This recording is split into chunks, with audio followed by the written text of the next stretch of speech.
everyone, and thank you for joining the session today. What I will be doing is I will be sharing with you some slides, and I promise you there's not too much text in it, but I've been warned of text. But the idea of putting the slides in so you get a picture of the situation that we were in. So let me kind of tell you the context and the story and the scenario that we were in. So the scenario that we were in and this innovation that we are talking about was primarily to do with driving traceability in the palm oil sector.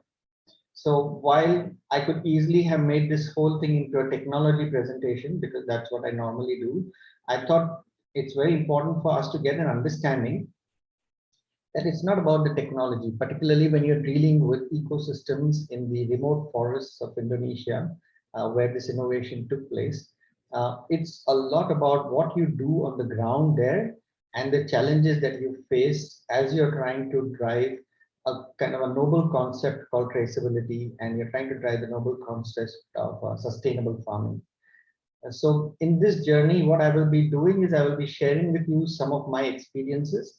I will also, of course, talk a bit about the technology itself, so you get a sense of what that looked like. But during the presentation, if there is a burning need to stop and have a discussion, do let me know.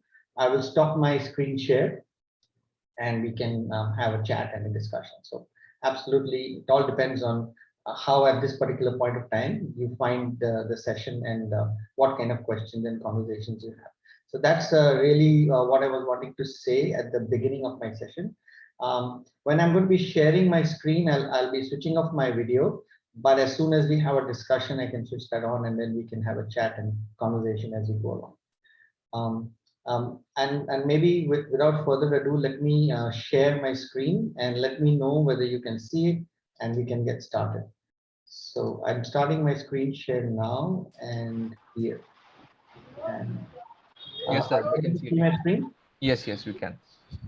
All right, super. So I'm going to be stopping my video, but like I said, as soon as we need to chat, I will put that video function on. So this is actually a case study on how to make a sustainable ecosystem. And if you ask me, have we solved world hunger with this particular case study? I doubt it, but it's a good start. And what I'm kind of looking at, sorry, there is some feedback coming. So can the others go on mute, please? Yeah, super. So while this is not solving, like I said, world hunger, but it's a good start. And I think as more and more of us actually take these to the ground, this may kind of start something that can be beneficial, not only to sustainability as a topic, which is important, but also to the ecosystem players. And primarily, when I say ecosystem players, they are the smallholders or the farmers who are actually, in my view, the ones who are the most exploited, and therefore, that's where we are at. So before we get started, a bit about me. I currently work with SAP, and the context and the innovation that I'm talking about and my experiences are based on my experiences within my organization. And this innovation that I'm sharing with you today is basically in the area of traceability using blockchain. It has now become a funded SAP venture called Green Tokens. So SAP has now decided that there's enough potential in this idea and converted that into a separate venture, which they have funded it as a startup. And two of my team members are actually working there as co-founders. So that's a bit about the journey and the context of where we are. And this is the story that we are going to talk about today, or the case study that we are going to talk about is the journey from concept to what I'm called execution. So when you're conceptualizing something in the rooms and the boardrooms and the conference rooms, it's very different from when you are actually on the ground. So this is actually what I want to talk about is how we've looked at the concept, but then when we went to the ground, what were some of the realities we encountered, and then how did we deal with it? So in order for me to share this particular story to you, I'd like you to meet Rafi. So Rafi is an Indonesian smallholder farm. He has 1.2 hectares of palm plantation. It has been traditionally very low yielding because obviously the traditional methods of farming have not been as effective in his case as typically happens with large corporate farming. Large part of Rafi is he's at the mercy of agents. Agents are the people who directly sell the fruit to the mills, and therefore, he has to depend upon these agents who will buy the fruit from him and take it to the mill. And typically, the way in lifestyle that Rafi leads, right? He needs to regularly borrow money from the agents because typically there is a season where harvesting happens, and post that season, obviously there are needs or financial needs of Rafi that he needs to meet. So with that, the agents actually offer him money, but of course there is a catch to the whole process. And if we kind of think of palm itself as a fruit and as a plantation, right? Typically, a productive farm yields fruits for about 15 years. Then after that, you need to replant. And to replant, by the time the plantation becomes productive again, and 5 years has gone. So if you think of the logic, right, 15 years later, once Rafi is actually exhausted his produce in the farm, he has to wait for another 5 years before he starts getting money again from that farm. So obviously the logic is that he would burn some forest nearby his land and basically start growing some palm there so that he can basically be able to then meet the requirements of his family and their needs during the 5 years where this plantation doesn't yield. So that's one, I would say, actor in this entire ecosystem. Then you have another actor in this whole ecosystem, and this is the actor is the European Union. And the European Union have taken a stand that Southeast Asia deforestation would lead to ban, and therefore they've been actively considering to ban import of palm oil from Southeast Asia, primarily because of the concern of forest burning. An agency has been set up about 7 years ago called RSPO. There are many other agencies to address this whole topic around sustainable farming. But the experience has been that it is self-certifying, and the system has been abused, and it has not been able to achieve the outcome that was intended. And if this ban becomes operational, it will cost Southeast Asia almost 4 to 6 billion in lost revenue per year. So that's the next, I would say, actor in this whole ecosystem that we're talking about. And finally, you need to meet yourself. That is the consumer.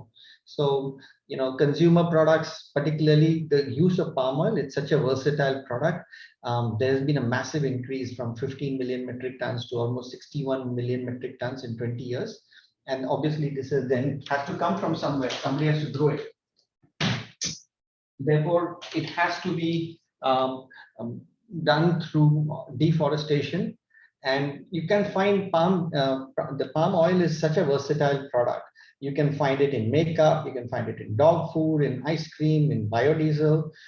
It's very versatile and very healthy and high yielding. But that is where actually the demand for it itself has become the problem, if I may put it that way. So there are many other actors, obviously, in this whole ecosystem. But I think keep these three in mind as we go into this journey of what we were doing.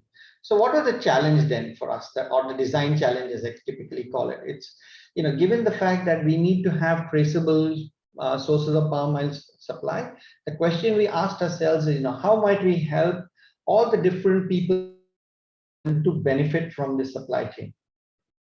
And how would they benefit from this technology that we were trying to create?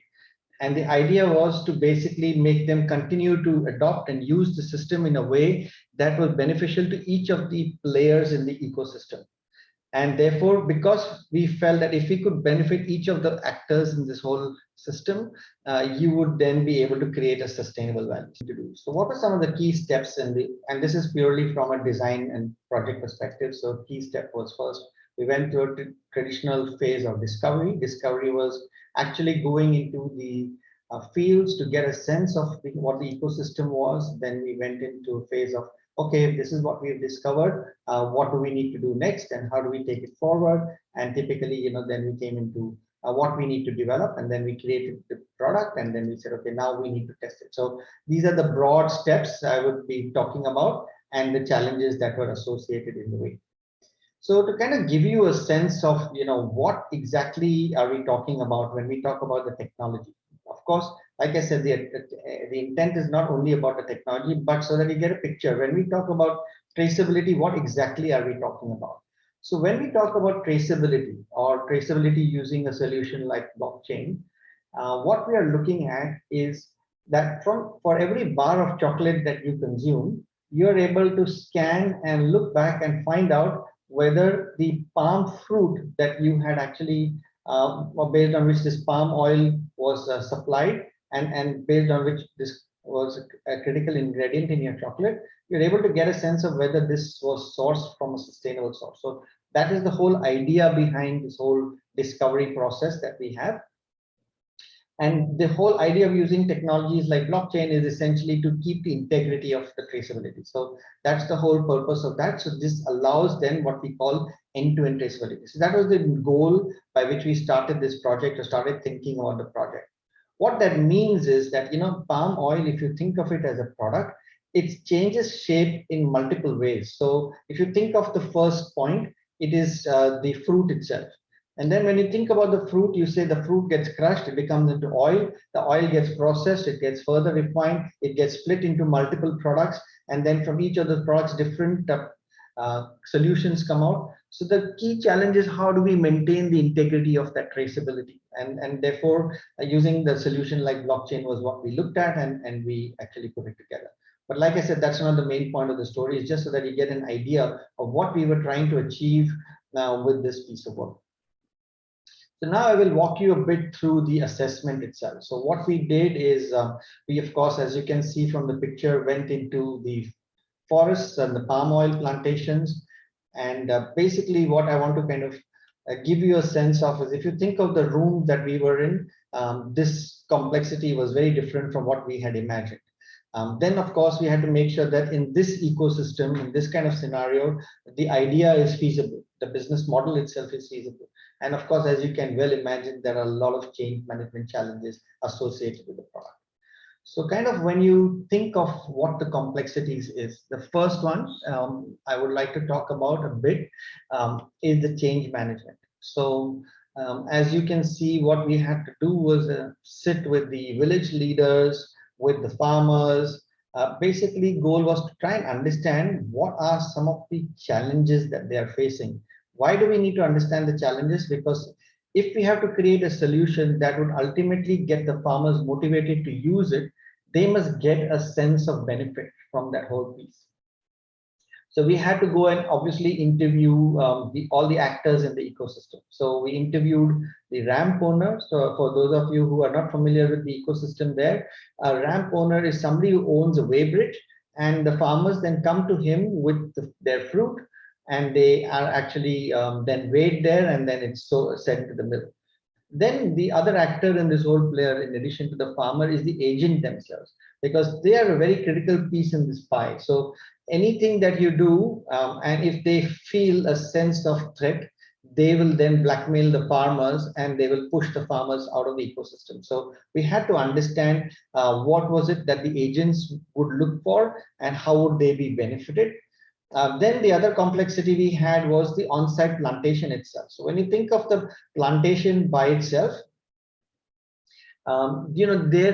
if you imagine, we are talking about a technology solution, and if you imagine any technology solution requires to be connected to a cloud-based platform, and you can imagine in a situation like this, there are probably no mobile towers, and very often there is no connectivity for the phone.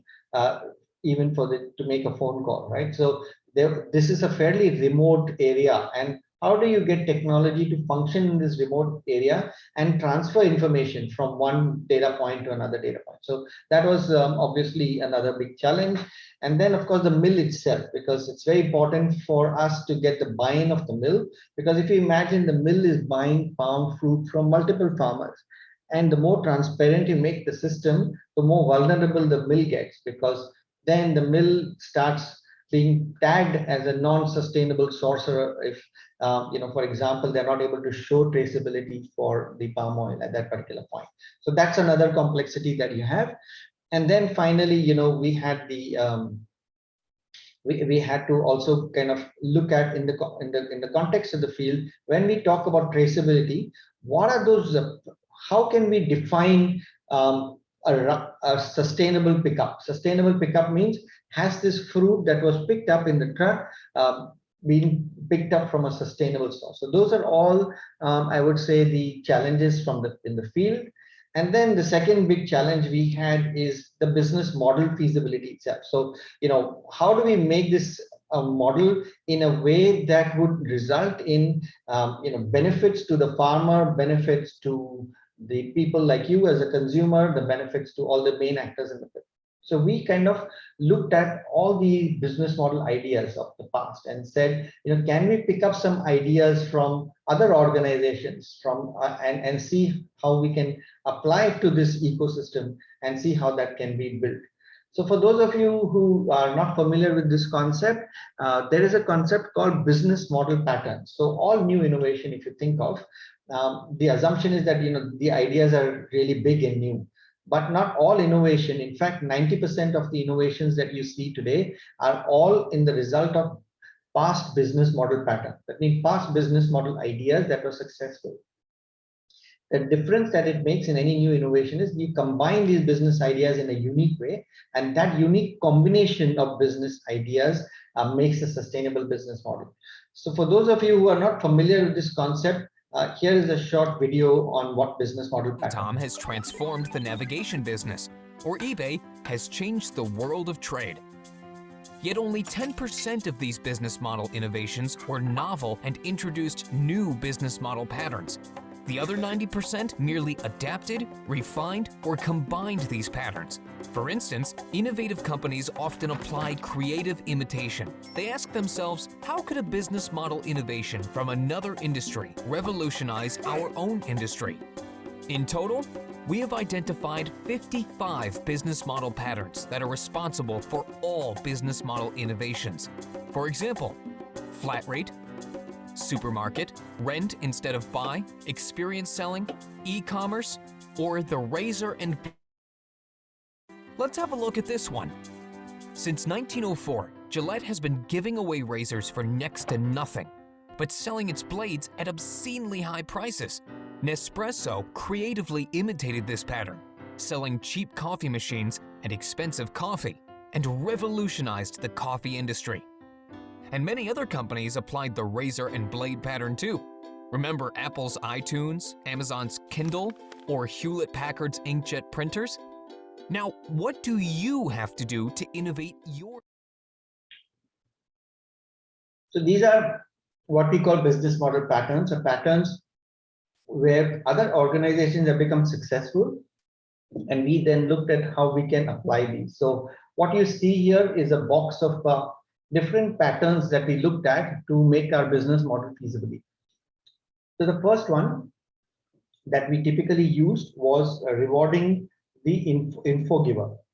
So in rewarding the info giver, the pattern itself is basically mainly developed by Google, where as you provide them data, you get rewarded through access to certain certain free platforms like YouTube, for example. And we said, in our model, what we should be doing is for every farmer that was sharing the traceability data or the data that was created, we would then reward these farmers or incentivize these farmers to provide information on their field. So when we think about information or reward for the farmer, we said we need to reward the farmer in form of subsidies. So what that meant was that every farmer that actually signed up to the platform, they were given subsidies in purchase of fertilizers. They were given basically some advanced agricultural trainings and on sustainable farming. They were also given some high yielding seeds. there are a whole lot of incentives that we had decided and put together, and said that for any farmer that's actually in this ecosystem and shares their geolocations with us, we can even work with the local weather stations to provide them on time, real-time data for them that would help them. For example, if there is a shortage of rainwater in that particular area, then we can advise them on what they need to do next and how they need to aerate their fields and hydrate their fields. We were also providing them real time on pests and pest infestation, what would be the best technique, which was the local pest infestation at that point. So rewarding the info giver was one of the models that we said must be a part of this whole idea. Otherwise, the farmer would not be motivated. The second thing we said is that the more transactions that they ran in the system, the more loyalty points they would get. Again, this is not something new. We copied this from all the typical loyalty things that you can talk about, from airlines who provide loyalty to hotels that provide loyalty. So we copied that model and we said that we must have some kind of point system that every time the point systems went up, then we are able to provide them more and more incentives. Then, of course, the third was digitization. So we said that, at the end of the day, if you think of the farmer and you think of the fact that he's in the middle of wilderness, moving cash from a bank for the farmer, and sometimes the cash was 50 kilometers, 100 kilometers away, moving cash itself is a very big challenge for them. And therefore, the whole purpose of digitizing was, can we work with banks to provide them a way by which they could be given these incentives in the form of digital cash, which they could then, using methods like Pay Now, and digital wallet, transfer the money from one phone to another without having to carry the cash with them. So that was some of the things that we looked at. Then the concept of shared economy was essentially about, we said that can we basically create in every area where this was implemented, a place where potentially there could be some shared farm implements, so that the farmer could use some of their loyalty points and use some of the equipment. It could be like a tractor, it could be like any other agricultural implement. So we kind of use the shared economy idea from there. The ingredient branding was where we actually got the source of the money. That means we said that if we are able to create a traceability token or a guaranteed traceability stamp that will allow for you, the consumer, and for Nestle's and Neste's who are required to show sustainable sourcing, a complete proof of traceability, they would be willing to pay more for the traceable oil because of the fact that that's where their business losses were coming from. For example, as we know, there was a famous provider who was consuming palm oil. They were banned in Australia because they were not able to prove they were sourcing from a sustainable source. So we said that we can use this token or this digital token to certify sustainable sourcing, and therefore that would create the added revenue that was potentially needed to then plow back into the incentive schemes of the farmers, and to provide the incentives that was needed to then provide them these implements and those investments for those implements. The concept of cash machine was mainly used to see how we can move cash in a more virtual way. And the licensing model was mainly used to fund the platform. That means if, for example, you're a Nestle or Unilever or a company that's looking to source palm oil, to get that data, you need to have access to the system. So we were using the license model to charge a subscription fee for subscribing to the cloud platform. And that was then used to fund the solutioning that we were creating or the technology that we were creating. And that's why the license and subscription model was the combination that we used. And we said that we will make it on pay-per-use. That means every time a organization used the system to extract some data to prove traceability, they would need to pay that. And then we looked at concepts like layer layers. So these were some of the ideas that we said must fit into our business model, because once these ideas fit into the business model, then you are able to make this as a sustainable ecosystem, something that benefits everyone. And that was the real intent behind this, this piece. So now let's look at the challenges we faced in the context of change management. The first challenge, of course, was the farmer themselves. Imagine farmers like the video that you're seeing on your right hand side. You can imagine usage of smartphones. Firstly, affordability of smartphones itself was a challenge, right? So we had to make this technology work in the lowest end Android phone that was possible. That was the first thing. And also most of the people here, they were used to using phones more like the older Nokias, where you could actually dial people and call them. So it was used mainly as a calling device, and only then obviously wherever the network was available. So they were not so savvy in using technology. So we had to make this such an easy, simple solution that they would be comfortable and they would be able to use it and not walk away from the technology. The second, of course, was the agent, and the real worry this agent had was basically the money. They were worried that, hey, we are going to lose our financial livelihood if this system comes in, because from technically you don't need the agent, right? So, that was the concern that they had, that, they're going to lose their business. And then finally, if you think of the process itself in the field, this whole process itself is so manual. You can imagine that when you're trying to add quality parameters to a process like this, it's very high in variability. It's not easy for us to create consistent processes on the field. And therefore, the technology that we had to create had to take care of these inconsistencies and process challenges that we had in the field. And finally, then you had the mill itself and connectivity to the mill and their ability to upload data into the blockchain. So these were some of the challenges that you would imagine we had. And this is just an example of some of them. There were many more, but for the sake of brevity, we will just kind of talk about these for the moment. And then I will talk to you a little bit more about, so what did we do then? How did we work and create? And we'll first talk about the technology, and then once I finish my presentation, we can have an interactive conversation around the other challenges that we faced. So I'm now focusing mainly on the technology side. What was the solution that we developed, and we had to make this solution very traceable despite the technology challenges, and a bit about what we did in the blockchain. So kind of, if you think of the whole development process, that's what we did. Now, you imagine this is your real field situation. And what we then did is, when we kind of looked at the field situation, we realized a couple of things. The first thing that we realized is this is the basic data that gets captured in the field. They capture the date, and they capture the name of the farmer, and they capture the quantity of fruit.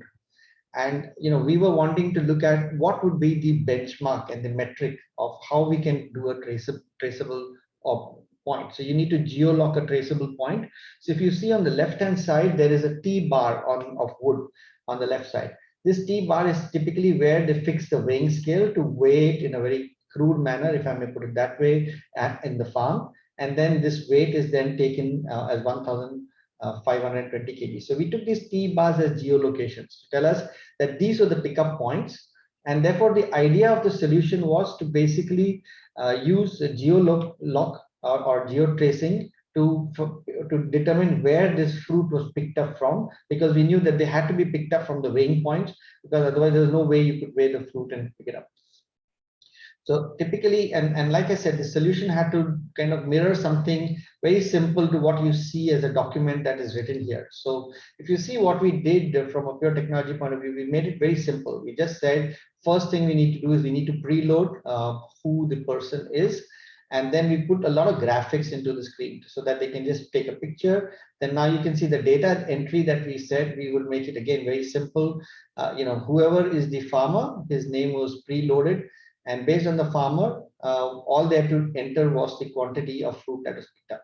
Very similar to what they were familiar doing in the field. And once they did that, that's it. That was the transaction, and that transaction was completed. And that became your first point from a traceability perspective. Then we have to look at the next scenario. So we kind of looked at how do we connect the agent to the farmer. So typically what we realize is each agent, they give the truck driver their agency code and this kind of a document that you see here. And what you see in the document here is the weight, So you see the brutto or weight, which shows that this was the weight of the total truck. That means a truck typically consisted of a mix of fruits from different farmers. So now we needed to have an aggregated view of what was in that truck. And again, we had to keep it fairly simple in a way that, for example, the truck driver who had the phone was able to then use the data on the phone. So the first thing, like we said, is, we're now looking at a scenario of truck. So typically, like we said, when there was no network available, I will share with you what we did next. But wherever the network was available, the truck driver connected to the network. And when they did that, data was transferred from the phone of the farmer to the truck. And all he needed to do was enter his license plate number and put his name. Based on which you are seeing there a thing called the QR code or tracking number. So we use this QR code wherever there is no signal available. By simply scanning the QR code, the data transfer took place. So typically here, where there was no data, then the driver was asked, do you want to scan the QR code? So if he scanned the QR code from the farmer, the data of the farmer's phone was transferred. If not, then all we did was, we made them add manually the quantity that they picked up from the whole thing, and they had to confirm it. So that was what we call the second point of traceability. Now, what we for the context of making it traceable, we used, of course, the geolocation of the driver at the point where the data was uploaded, and the geolocation of the farmer from where the data was captured. So these 2 points was our first two, what I would say, touch points of traceability. Then the fruit came to the mill. And when you think of the mill again, they have a weighbridge, and typically the weighbridge will give the final weight. And this is where the agent made a lot of money, because the weighbridge weight is obviously going to be very different from what was weighed in the farm, because you can imagine it's a crude weighing mechanism in the farm. But in the weighbridge itself is a much more scientific and structured weight. So they typically did the weight, and that was the final weight that was chosen. But the agent would invariably bluff the weight to the farmer and give them saying that the wrong weight was there. And again, like you saw in that video earlier, there is some sortation that happens. So what you see on the left-hand side below in your screen, some of the fruit gets picked up, and some of the fruit gets moved away by quality control because the fruit is not of the caliber. So that's what's typically called the sorted weight, or the QC weight. So that difference needed to be captured. And this was where, again, the farmer was getting exploited. So now the fact that this data was getting transferred to the mill, you can imagine that what happened is that once the truck came in at the mill, all the mill guy needed to do, in addition to the job that they did with weighing, is to find out, okay, how many trucks have come in, and then select the truck which was the truck that was required for the weighing, and then provide and upload the data on the truck. So you see here 3 trucks that were have come to the mill, and the role of this was, like I said, if there's no signal available, now you can see how the data gets transferred through the QR code. So this was typically what they needed to do, was take the truck driver's phone, scan the QR code, and the data got uploaded to the mill. And the important thing is that once the mill confirmed the final weight, the farmer on his phone got to know exactly how much was the weight that was actually picked up at the mill, what was the price by which the mill paid, as well as what was the quality control check that was done. Now, this one single point of value was really something that the farmers got excited about, because now they realized that the agent in this equation would not be able to give them the wrong input. So that was why this piece was one of the most crucial pieces in getting the buy-in of the farmers. And then what we did is we started building traceability. So what you see here is the blockchain model. And what it did is, wherever we got the GPS location of the farm, the GPS location of the pickup, the GPS location of the truck driver combined, we were able to call it a traceable product. So what you see, the white boxes on the screen on the right hand side, these were the good pickups. The red boxes were where we didn't have proof of the pickup. So and you could even see that on the solution where exactly it was picked up from. And you could also see that at the mill, for example, they had 35.6% non-traceable products. So they were able to sell the traceable product at a premium price, and a non-traceable product at a not a premium price.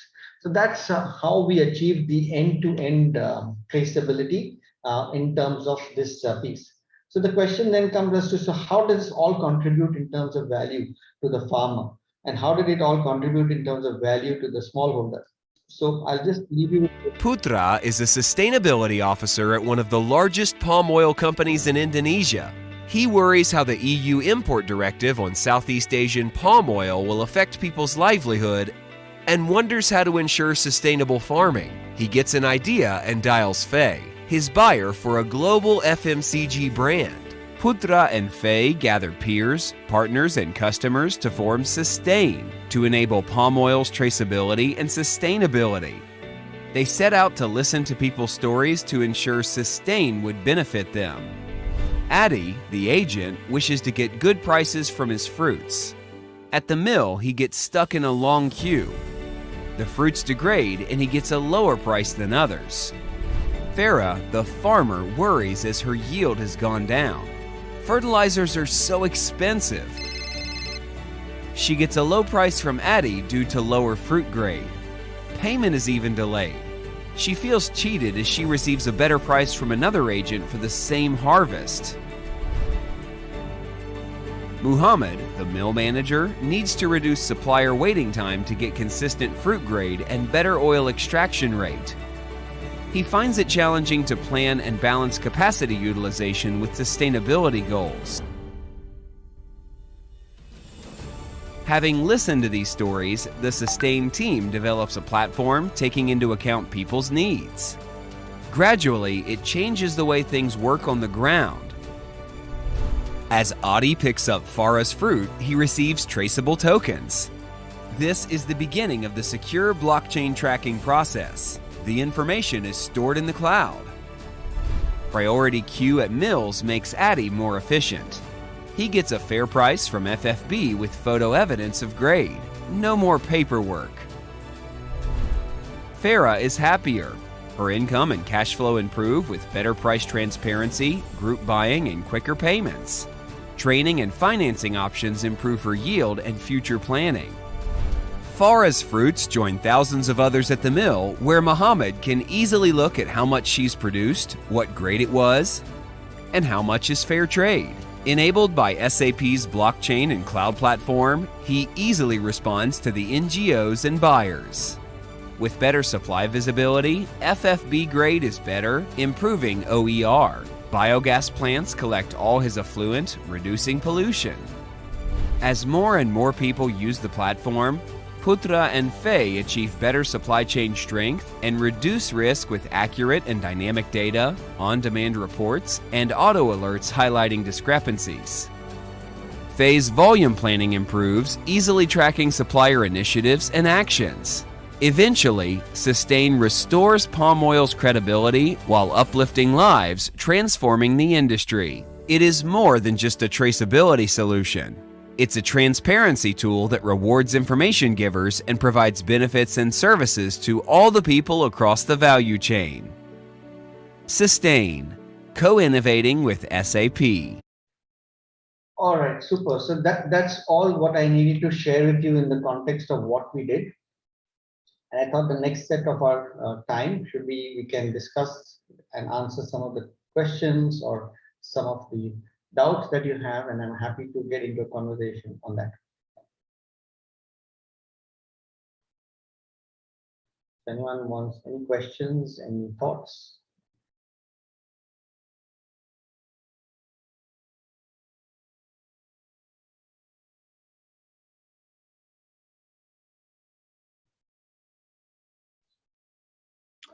Lalit, hi, this is Girish. Hi, Girish. Hi. Sorry, I joined a bit late, but I just wanted to understand a very basic thing. How does it address the language barriers? Because people would be using it across geographies. So is it available in multiple languages, or I'm just generally trying to understand how does it address the linguistic barriers? Yes, yes. So it's multi-language based, and it uses always the local language. So you can choose the language in which you want to use the system. Okay, thank you. So Lalit, there's a question in the Q&A. It Yeah. says, did this solve the problem of 5-year productivity gap? Thank you for asking that question. That's a really good question. Vinita, yeah.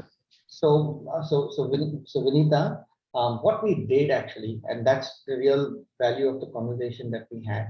So we started tying up with banks, and the banks were really good for supporting us.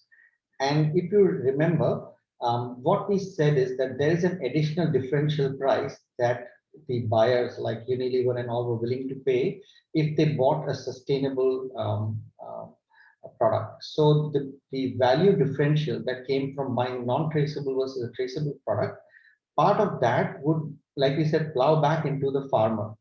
So what we did is we with these banks, we maintained an escrow account for each of these farmers, with the idea that we will, while we provide them some of the cash upfront, some part of it would be kept aside in a kind of an escrow account for enabling them during the time where their farm was not productive. So that was the principle of it.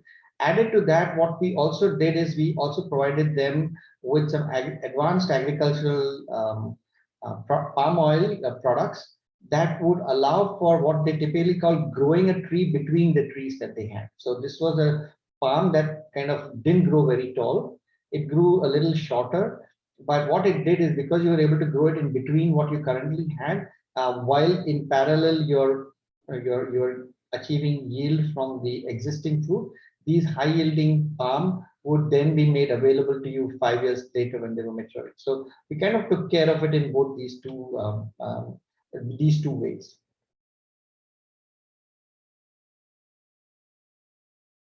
So, so PN, I'm not sure of your name, but you said what are the ways by which we are able to track grievances, if any? So yes, so green token, actually, the thing is palm is only now one of the things. SAP has grown bigger. So this has become a company called the Green Token, and they look at traceability across multiple things. So we now owning the whole traceability network. So that's what we are currently focusing on building at the moment. So the link to the Green Token, if you Google it up, it's available, and I can also share the link. It's there in the slides that I put together. Now, the question you had was, what were some of the grievances, and if any? Of course, there were many grievances. So the first grievance, of course, came from the agents, as you would imagine, right? Because the agents were the ones who were making differential profit. So we had to work a model where the agents would become the custodians of all the transporting that needed to happen between the farmer and the mill. And we also created a system where the agents would be able to reach out to more farmers. So we widened their network, because those who then, more farmers that would sign on to the platform, the agent had knowledge of more farmers on that platform. And we also provided agents access to all the mills, so that the agents could then do a bidding process, which meant that they could look at multiple mills and they could use the bidding process to select the mill where they were getting the maximum price. So all these are the kind of things that we started looking at, so that the agent in the system had some benefits, and you couldn't eliminate them overnight. So that was the challenge. In terms of farmers by themselves, particularly the older farmers struggle to understand this whole concept. The advantage we had is in most of these cooperations or cooperatives, they had the younger farmers that were there as well. So we leveraged these younger farmers to actually do, as we call them, as early adopters.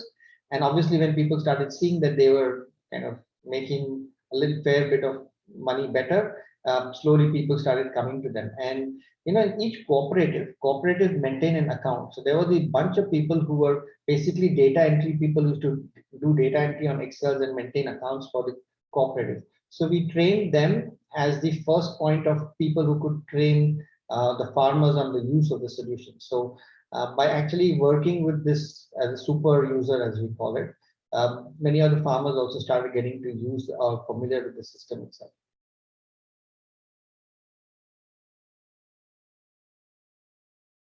So how do we address the EU's concern about environmental impact? So if you see the last part of the presentation that I did, where we were able to show traceability through the blockchain, what that did is that any Anything that came with the traceability token, the blockchain is a database that allows for you to even know where the source data came from. So you are able to clearly track which was the farmer, which was the geolocation. You saw that picture of the geolocation, where the fruit was picked up from, and we then map that to the green zone. So any pickup that was happening with the green zone or at the green zone region was considered to be not traceable or not sustainable.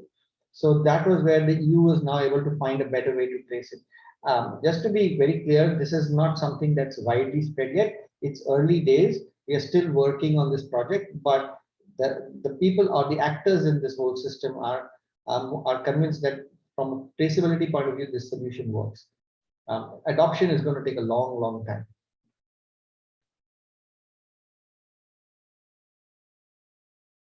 Any other questions?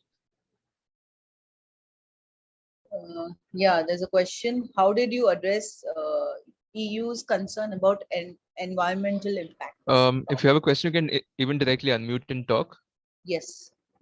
Yeah, so EU's environmental impact, this was actually done with the government of Indonesia. So what we did with them is we created, so the government has created what they call green zones. That means forest zones which are not allocated for deforestation. So those are the ones where the non-sustainable farming was happening.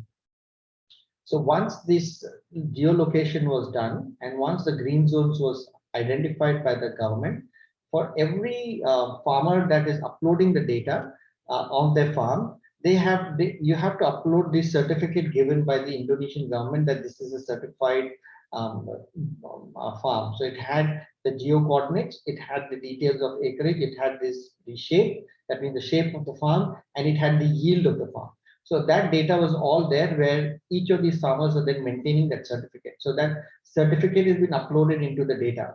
So that then allows for anyone who's actually looking at that token to see whether this was from a sustainable traceable token. And that's why that signal, the green and the red. So the white ones were the ones that were traceable, and if it was red, then some of the data was not in place. So that allowed for a very easy way of checking whether this was a sustainable or non-sustainable source. So then the question for me is this a sustainable business model for me? I mean, for me personally, not, but for SAP as an organization, as you can see, we took all those different players and we said, this model that we are looking at, and that's the reason why we used all these different business model patterns to try and understand whether this will become a sustainable ecosystem. The key, I would say, point of sustainability comes from a simple scenario. How much differential price are people willing to pay for traceable palm oil? So, for example, in Europe and in certain countries where there is a high degree of awareness, people are willing to pay that extra for that traceable palm oil. So that's where this model becomes feasible and becomes sustainable. But there are many countries, as you and I know, in the world who don't really need sustainable products and are low in sustainability and awareness. So those are the countries where potentially they don't need this traceability solution. And that's why I would say it's not solved world hunger, because a lot of people in the ecosystem are happy to buy non-sustainable sourcing, and they're not willing to pay that additional price. So if this happens, then the model doesn't become feasible. And when it's not feasible, then obviously in that particular geography or that particular group, this doesn't work in.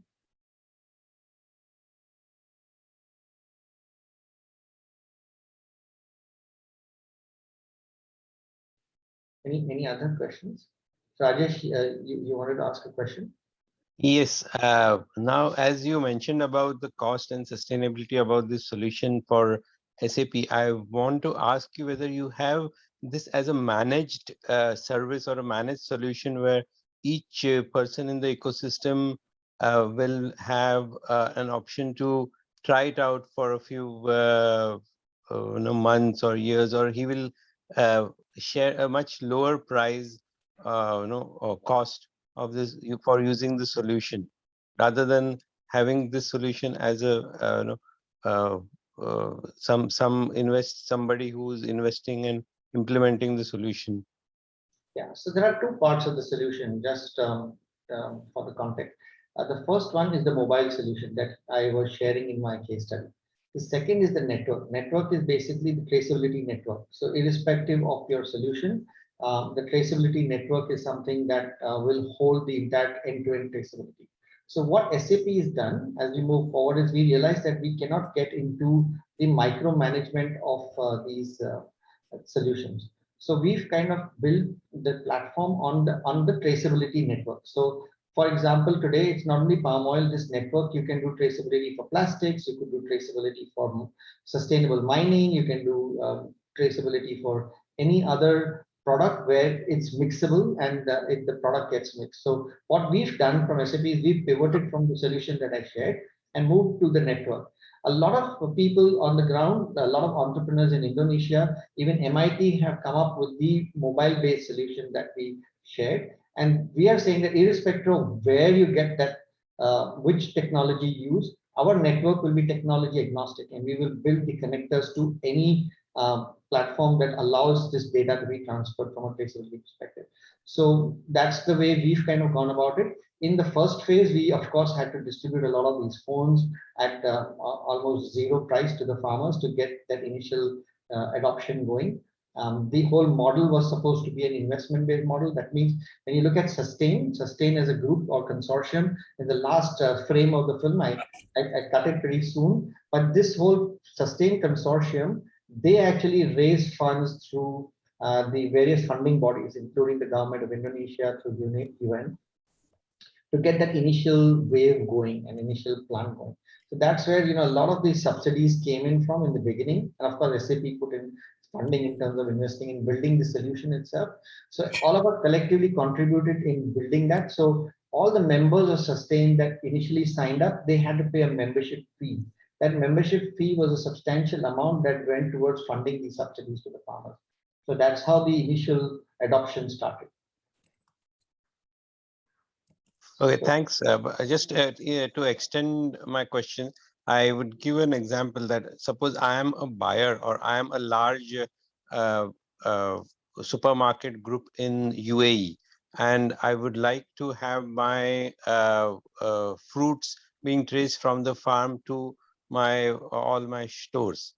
So how would I engage with Sustain and get it implemented so that my sellers or my farmers can scan and trace these goods till they come to my stores, and this data I can make it available to my consumers, saying that look, this is where your produce is coming from.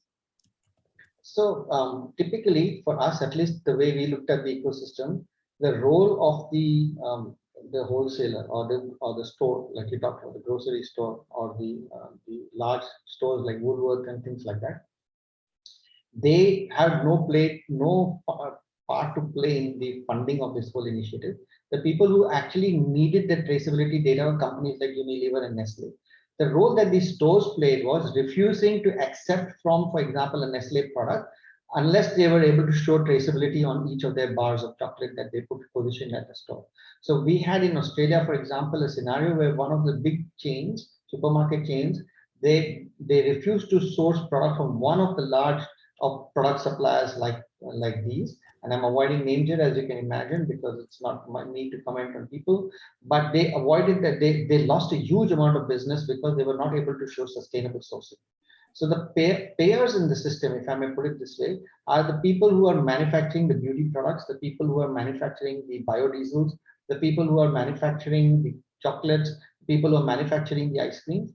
These are the people who are wanting to pay because they want to show sustainable sourcing, because not only do they want to meet their goals, but it's become now a mandatory thing with some countries. And in those countries, they are positioning the sustainably sourced product. But are they doing it across the globe? No. So the role that a wholesaler or a grocery chain or a supermarket chain has is refusing to accept products. If the moment they start refusing to accept non-traceable products, there will be a demand created, and that demand will then allow for us to build money into this ecosystem. Lalit, Professor Vinod Menon has a point to make. Hi, Prof. Yeah, hello.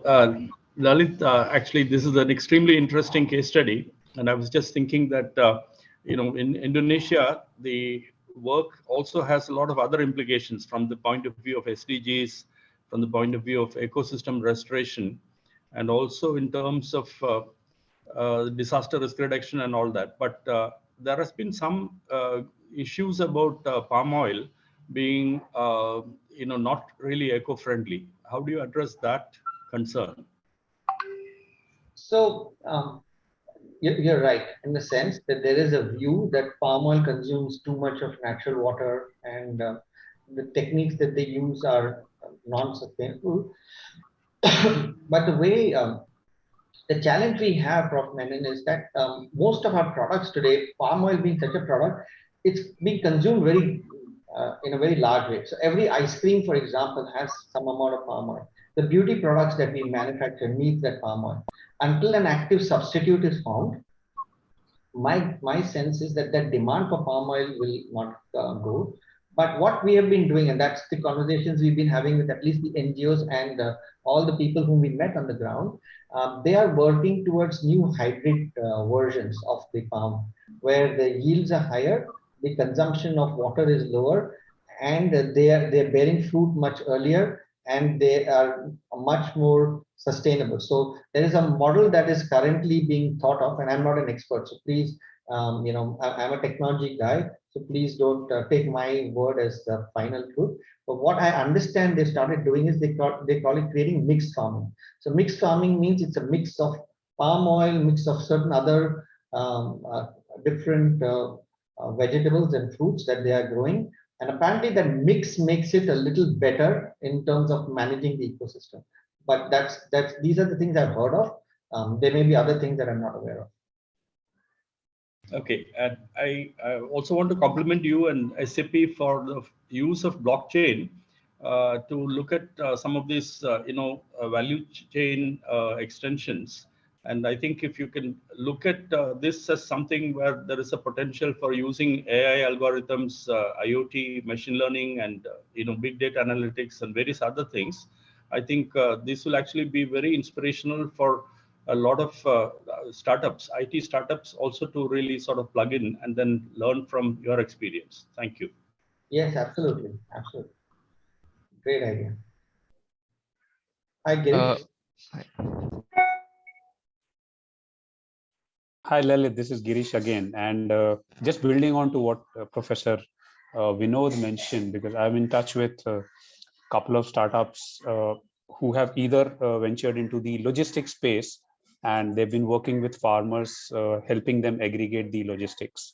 And likewise, I've been working with entrepreneurs who are in the waste management space and are thinking of bringing in a blockchain technology to build in traceability.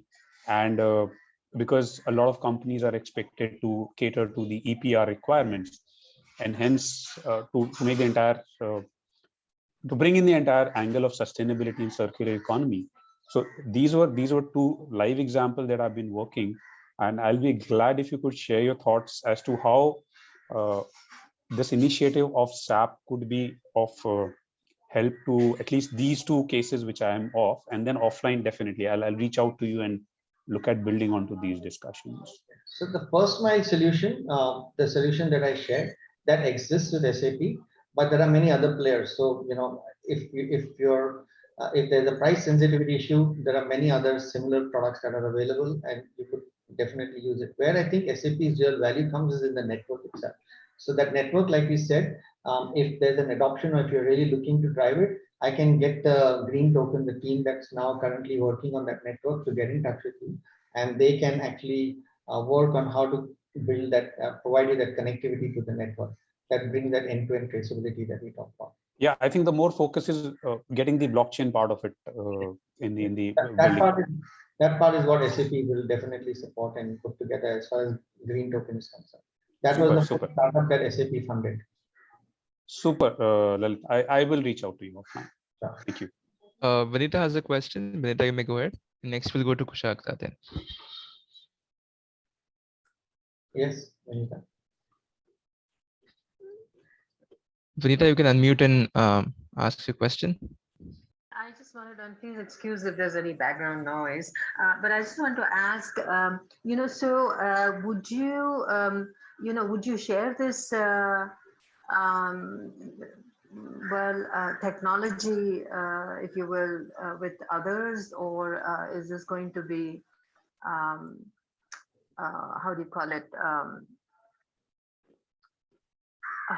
patented and So not? let me put it this way. This technology per se, in many countries, like I said, MIT is already putting together something very similar, but it obviously look and feel is different. We have this rural sourcing management solution, as we call it, what you saw on the video. There are many others who are making that available. So yes, that can be downloaded. It's a cloud-based solution. It's a subscription model, so it can be used anywhere. That people don't need to recode anything. They can reuse it the way the solution is designed. Or like I said, they're free to buy it from others who are also there. But from pure network perspective, that's where our strength is, because what you need is a very large amount of connectivity across the entire ecosystem, from the farm right up to, for example, the Unilevers of the world. That's where we have technologies where we are connected to Unilevers, we are connected to Nestle. So that's where our system works. And again, it's a subscription model. So it's pay per consume or pay as you consume. Yeah, and I just wanted to add, this is really great what you guys are doing, and that other areas, retailers like Hindustan Unilever and so on, they're also using this farm to consumer technology to trace, pretty much all the products. And if you go to YouTube, there are lots of videos there of companies or individuals doing this. I just want to add that, just so in terms of, whether you build a consortium or you collaborate with someone else, I just wanted to mention that. But thank you so much. This has been extremely interesting. And just that one concern about the environmental impact that we read about, of these palm trees. And, all these years, when you read the label of the end product, especially the snacks, and you see vegetable oil, it never occurred to me that they're using palm oil. Only lately, when this transition happened from other vegetable oil to palm oil, it was under the radar. I never realized it. So, I always wonder whether I should buy these snacks at all anymore.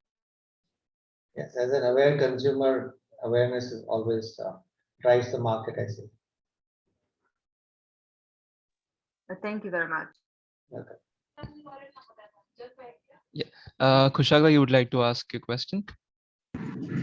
Yeah, hi Lalit. First of all, sorry for I'm traveling right now. I'm from Maharashtra Cooperative Development Corporation, and we are working with cooperatives as well as farmer producer organization. And my question is, we are working with the MSWC, Maharashtra Corporation. It is on they have blockchain technology, but still how the financial.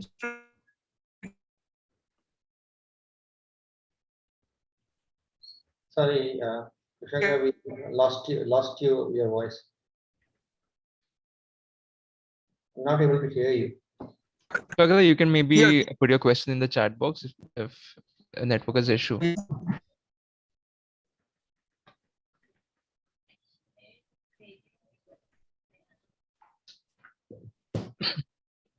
In the meantime, if anybody else has a question, till Kushagra types his comment.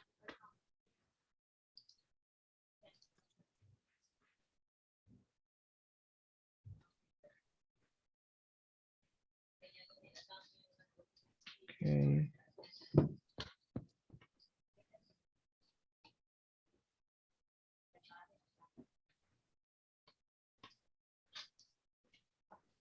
So a couple of things I was wanting to also share is, while palm oil is the case study here, traceability, I think, is something that is important in most of the ways by which we are doing various businesses. And I'll give you examples, particularly when it comes to mining, sustainable mining where traceability is needed. If you go to some parts of Africa, there is a whole lot of child labor that is being employed. So you want to use that to also minimize, the sourcing from those places which uses child labor.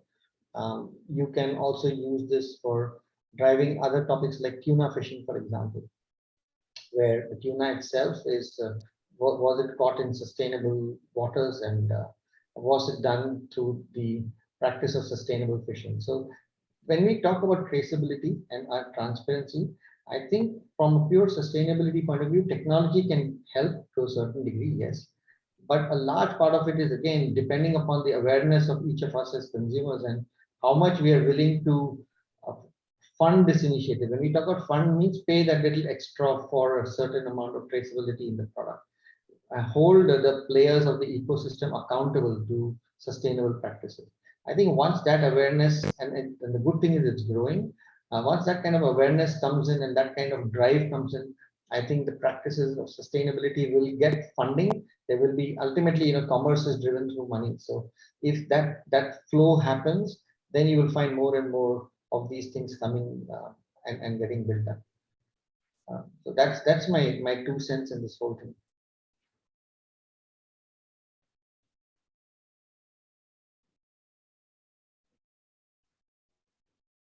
So I think the question you're asking is, how can the financial institution directly collaborate with farmers corporate? So the way it works is, the way we spoke to banks, they were willing to do these are the banks that are open to what they are calling the smallholder, open to smallholder financing. So when those banks that are open to smallholder financing, the idea was that we use the entire transfer of payment. That means the payment from the mill to the farmer to be done through the bank.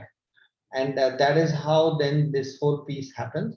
And then we ask the banks to enable digital transfer. That means we know now technologies exist today to transfer money from person to person through using transactions. So by using this QR code transfer and transaction transfer, we were able to create these kind of scenarios. And again, when we are talking of subsidies, using things like the blockchain token, you can actually provide subsidies to farmers as well using loyalty points. So based on the loyalty points, the cooperative can fund the bank to provide that incentive to the farmer. And you can have a traceability of the incentive and when it was paid, against which points it was called off. So there is a whole ecosystem that you can actually build on this. And at least in this part of the world, in Indonesia, the banks are pretty excited about it. I'm pretty sure in other parts of the world also banks can look at it as microfinancing is a thing which is really going to help the farmers.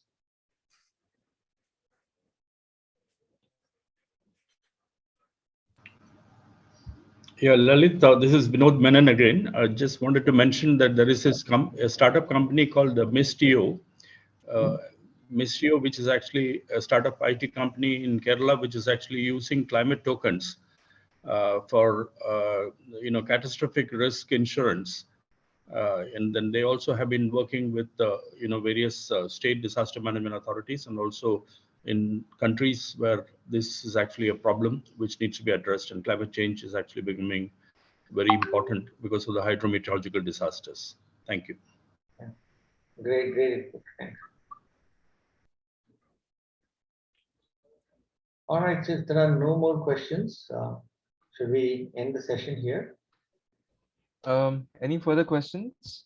Any of the participants? Okay, I think they are not here. So I think, yeah, that we can end over here.